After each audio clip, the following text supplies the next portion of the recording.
शुरुआत करते हैं इस वक्त की एक अहम खबर से। दिल्ली एनसीआर में भूकंप के तेज झटके महसूस किए गए हैं। जी हां, दिल्ली एनसीआर में भूकंप के तेज झटके महसूस किए गए हैं। भूकंप की तीव्रता 5.8 मापी गई है। उत्तराखंड में भूकंप से सहमे हैं लोग। नेपाल में भूकंप का केंद्र बताया जा रहा है। एक बार फिर आपको बता दें कि दिल्ली एनसीआर में भूकंप के तेज झटके महसूस किए गए हैं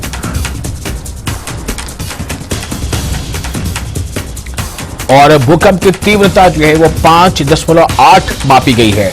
उत्तराखंड में भूकंप से लोग सहम गए हैं और वहीं बताया जा रहा है कि नेपाल जो है इस भूकंप का केंद्र रहा और भूकंप की जो तीव्रता है वो रिक्टर पैमाने पर, रिक्टर स्केल पर 5.8 मापी गई है।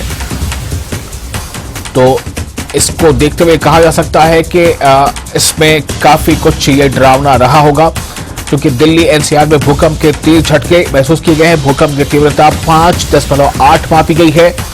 ये तीव्रता जो है ये काफी तेज है। भूकंप की तीव्रता 5.8 मापी गई। उत्तराखंड में भूकंप से खासतौर से लोग काफी सहम गए हैं, क्योंकि उत्तराखंड में जिस तरह से जोशीमठ का वाकया सामने आया है उसके बाद से लेकर लगातार लोगों को बस इसी तरह की आशंका है कि कहीं कोई इस तरह की घटना सामने ना आ जाए।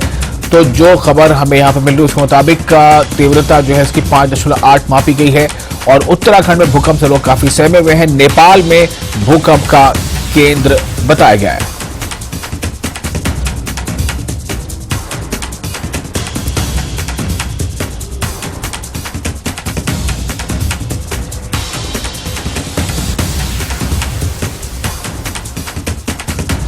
एक बार फिर आपको बता दें कि दिल्ली एनसीआर में भूकंप के तेज झटके महसूस किए गए हैं और रिक्टर पैमाने पर इसकी तीव्रता 5.8 मापी गई है। और खुर्रम शहजाद हमारे रिपोर्टर हमारे साथ जुड़ चुके हैं ज्यादा जानकारी के साथ। खुर्रम, कितना ज्यादा लोगों ने इसे महसूस किया, कितनी देर तक तकरीबन ये रहा? चूंकि रिक्टर पैमाने पर तो ये काफी ज्यादा है, 5.8 की तीव्रता। विशाल, देखिए काफी ज्यादा है, लेकिन अगर दिल्ली को देखें, जिस तरह का दिल्ली का इलाका है और खासतौर से जिस तरह से नॉर्थ भारत का जो एरिया है दिल्ली उसी में आता है, तो यहाँ पर काफी ज्यादा भूकंप के झटके पिछले काफी समय से महसूस किए जा रहे हैं। अभी जो झटका आया है वो 5.8 के करीब उसका स्केल बताया जा रहा है। लेकिन अगर इसको देखें, इसके बारे में जो खबर आ रही है कि इसका जो सेंटर था वो नेपाल और जो चाइना का इलाका है वो वहां पर था और साफ तौर पर नेपाल, चाइना और भारत, तीन जो देश हैं वहां पर भूकंप के झटके महसूस किए गए हैं। ये कलिका नेपाल का इलाका है, वहां पर इसका केंद्र था। 12 किलोमीटर जमीन के अंदर इसका केंद्र था। 2:28 पर ये झटके महसूस किए गए हैं। लेकिन अगर देखें तो लगातार इस तरीके से झटके दिल्ली एनसीआर में काफी समय से आ रहे हैं और लोगों ने काफी महसूस किए। कई जो लोग हैं वो घरों से बाहर निकल गए क्योंकि काफी तेज झटका है 5.8 का। तो अभी जिस तरह की जानकारी निकल कर आ रही है तो भारत, नेपाल और चाइना, तीन देशों में इसके झटके महसूस किए गए हैं। अभी इसका जो मेन रीजन था वो नेपाल का इलाका था। विशाल जी, तो क्या दिल्ली में कहीं से किसी तरह की कोई खबर ऐसी है जहां कुछ नुकसान हुआ हो इस भूकंप के झटके से?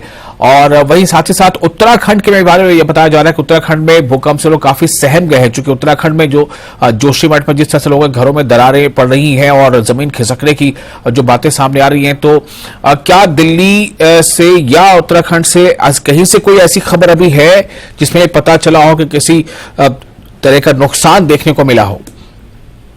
देखिए, अभी थोड़ी देर हुई है, 2:28 पर ये झटके महसूस किए गए थे। लेकिन अभी दिल्ली से खासतौर से अभी ऐसी कोई खबर नहीं है, ना ही उत्तराखंड से है। लेकिन अगर उत्तराखंड को अगर हम देखें तो उत्तराखंड में भी झटके जो है वो महसूस किए जाते रहे हैं। अभी कुछ ही दिन पहले उत्तराखंड में 3.2 तीव्रता का एक भूकंप आया था। जोशीमठ में जोशीमठ का इलाका जो है वो खासतौर से जिस तरीके की वहां पर दरारें पड़ रही हैं उसको लेकर उसकी वजह से लोग इसलिए ज्यादा चिंता कर रहे हैं।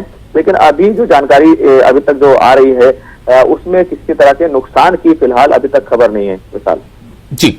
और इससे भी आपको बता दें कि जो खबरें मिल रही हैं उसके मुताबिक लखनऊ में भी भूकंप के झटके महसूस किए गए हैं। तो दिल्ली, उत्तराखंड और दिल्ली के साथ साथ एनसीआर और उत्तराखंड में भी लोग जो है थोड़े जिन्होंने झटकों के महसूस किया वो काफी डरे हुए हैं। और ये बताया जा रहा है कि जो भूकंप का जो केंद्र है वो नेपाल में था, इसलिए शायद उतनी ज्यादा इससे घबराने की बात या उतना ज्यादा भी नुकसान की खबरें फिलहाल हमारे पास नहीं है। बहुत शुक्रिया आपका खुर्रम इस जानकारी के लिए। तो आपको एक बार फिर से बता दें सिर्फ इतना कि